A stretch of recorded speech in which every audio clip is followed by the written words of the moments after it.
Je m'appelle Guy van der Moten, je suis médecin pneumologue et chef du service de pneumologie au CHR de Namur et j'exerce aussi la fonction de président du conseil médical. Alors je voudrais savoir comment ils envisagent l'avenir du monde hospitalier. Est-ce que comme maintenant on va maintenir un hôpital public qui a des contraintes, qui a des spécificités, ou alors est-ce qu'on va vers un mode de fusion pour à terme ne plus se trouver qu'avec un seul réseau hospitalier qui devrait assumer toutes les fonctions? En matière de soins de santé, il y a eu le maintien d'une norme de croissance budgétaire qui permet de voir les choses confortablement, et néanmoins il y a un véritable problème d'accessibilité aux soins de santé. Beaucoup de personnes renoncent à des soins qui sont nécessaires. Donc première priorité, c'est effectivement permettre à tout le monde, c'est la question du statut Omnio, 25% des bénéficiaires potentiels y ont accès, il faudrait leur faciliter l'accès. Concernant la fusion des hôpitaux, nous on défend plutôt un modèle où on va le plus loin possible en termes de partage des compétences et partage des outils médicaux qui sont parfois coûteux, comme des scanners,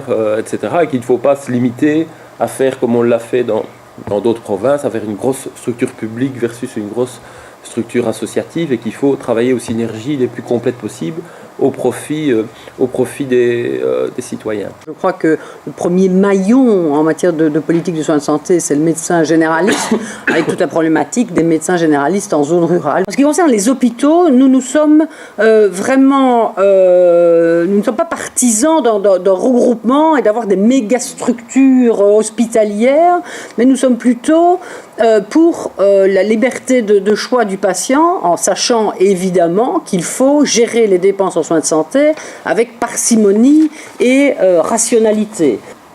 Mais nous souhaitons aussi renforcer les politiques de soins de santé dans un certain nombre de cas, notamment en matière de cancer. On a eu un plan cancer, mais il faut aller beaucoup plus loin. En ce qui concerne les maladies chroniques, par exemple, on intervient aujourd'hui en fonction du statut de la personne et non pas de sa maladie. Et donc là, il y a très certainement une réflexion à mener en disant que chacun doit être également traité de façon égalitaire en fonction de la maladie qu'il a et pas nécessairement en fonction de son statut. En ce qui concerne évidemment l'offre des soins de santé, c'est une banalité, mais c'est clair qu'elle doit être la meilleure possible et la plus performante. Et pour nous, je veux dire très clairement, et notamment par rapport à Namur, ça passe par le maintien des hôpitaux publics, par un pôle public et pluraliste, mais non fermé. Bien entendu, le CHR a déjà d'ailleurs dans certains domaines des collaborations, par exemple avec Saint-Luc, etc. Et donc dans ce contexte-là, je pense qu'il doit y avoir une accentuation des finances publiques et donc un financement plus juste pour justement ces hôpitaux qui remplissent des missions de service public. Pour nous, il n'est pas question à travers une quelconque regroupement de privatiser d'une manière ou l'autre les soins de santé. Il y a 90 millions d'euros qui ont été dégagés pour revaloriser le statut des infirmiers, des infirmières et des aides-soignantes, ce qui était évidemment très important puisque c'était attendu. Évidemment, renforcer la médecine généraliste, la médecine de première ligne et les médecins généralistes, ça a été fait tout au long de cette législature.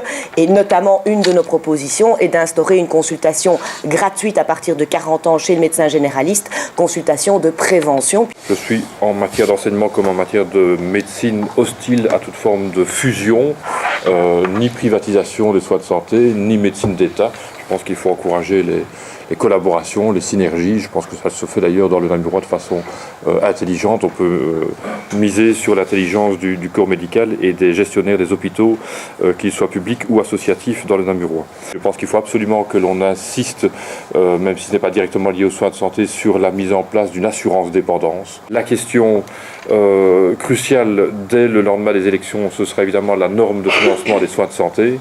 Je suis inquiet d'entendre les libéraux flammands annoncer une indexation de 2,5% du budget des soins de santé. C'est assez inquiétant. En ce qui nous concerne, en tout cas, nous sommes favorables à un maintien de la norme de croissance à 4,5%.